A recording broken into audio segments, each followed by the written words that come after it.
Hello viewers. Welcome to Best Product Review. Today, we are here with some of the best budget knives under 100 that work quite good. You can also find their details like major features and options in our buying guide to easily differentiate between them. This will allow you to buy the perfect budget knives under 100 for your needs. If you want more information and updated pricing on the product mentioned, be sure to check the links in the description below. Oh yes, since you're a new channel, don't forget to subscribe to us, and if you're on YouTube, click the alert notification as it will help us grow. So let's get started with the video.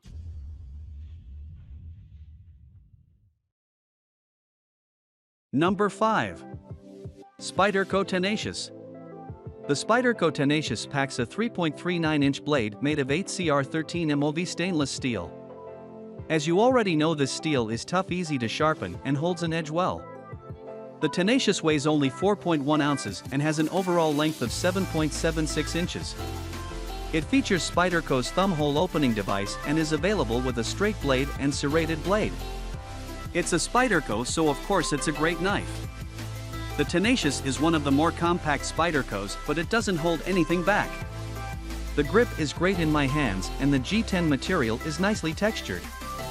Like every Spyderco, it has a stylish appearance. The blade design allows for a long cutting edge that is efficient for the blade's length. The thumb rest on the rear of the blade curves upwards. This design really allows you to take control of the blade for fine cutting tasks. Slicing and dicing is easy and it cuts through thick materials well with nothing more than a gentle rocking motion. The blade chews through cardboard, cloth, rope, and more without much challenge. The handle and blade design works well together and it's comfortable even after cutting for long periods of time. The thumb hole release is ambidextrous, and people either love it or hate it. Number 4. Kershaw Cryo and Cyro II.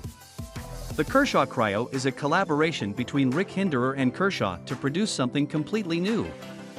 The end result was a small compact knife with a 2.75-inch blade and an overall length of 6.5 inches.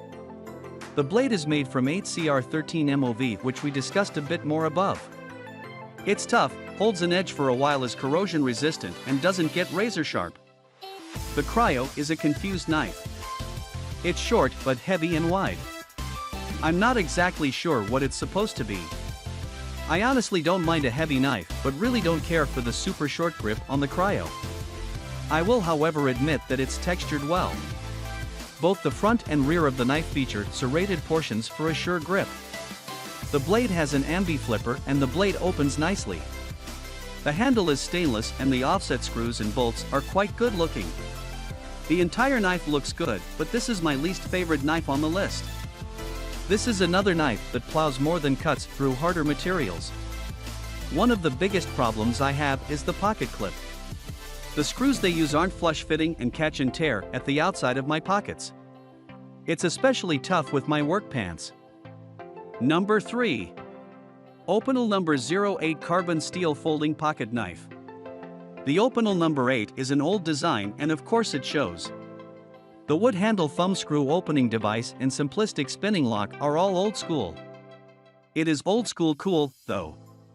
The Opinel isn't a high-tech tactical knife, just a simple folding blade pocket knife. So why would you choose this knife over a higher tech option?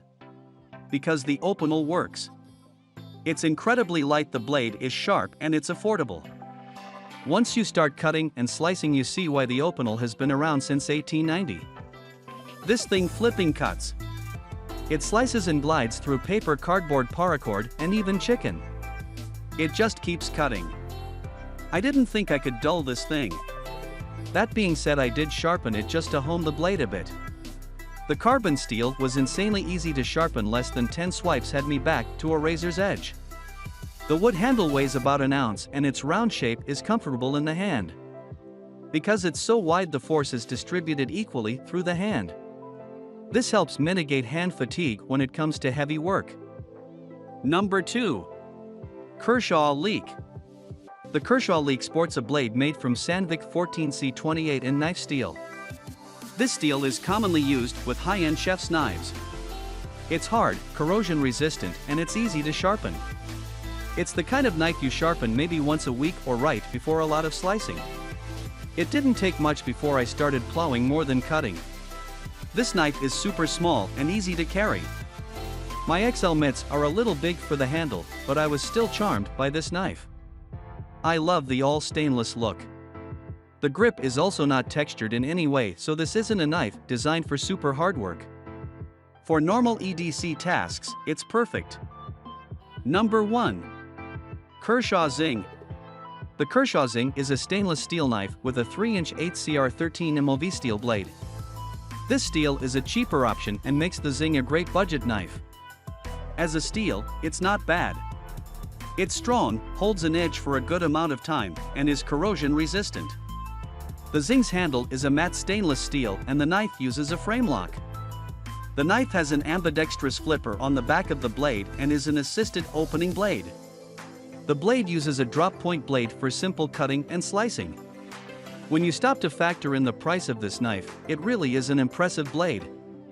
The first thing I noticed was how fast the blade flies out of the handle with just a little pressure on the rear flipper. The slim and sleek design makes it easy to carry and comfortable in the hands. It's light at only 3.3 ounces and the steel is easy to sharpen. The grip has zero texture, so it may be difficult to use with wet and sweaty hands or when wearing gloves. The blade can get sharp, but I never got that real razor's edge to it. It's sharp enough to deal with cutting and slicing, but don't expect it to be so sharp it gives you that gliding feeling.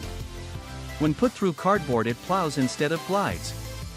It'll get through it, but won't be pretty. I had to sharpen it once or twice a week when I was really getting down and dirty with the Zing. Thanks for watching this video.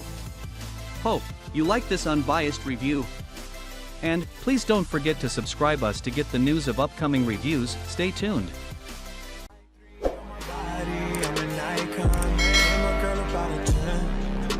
Fuck her in the Benz.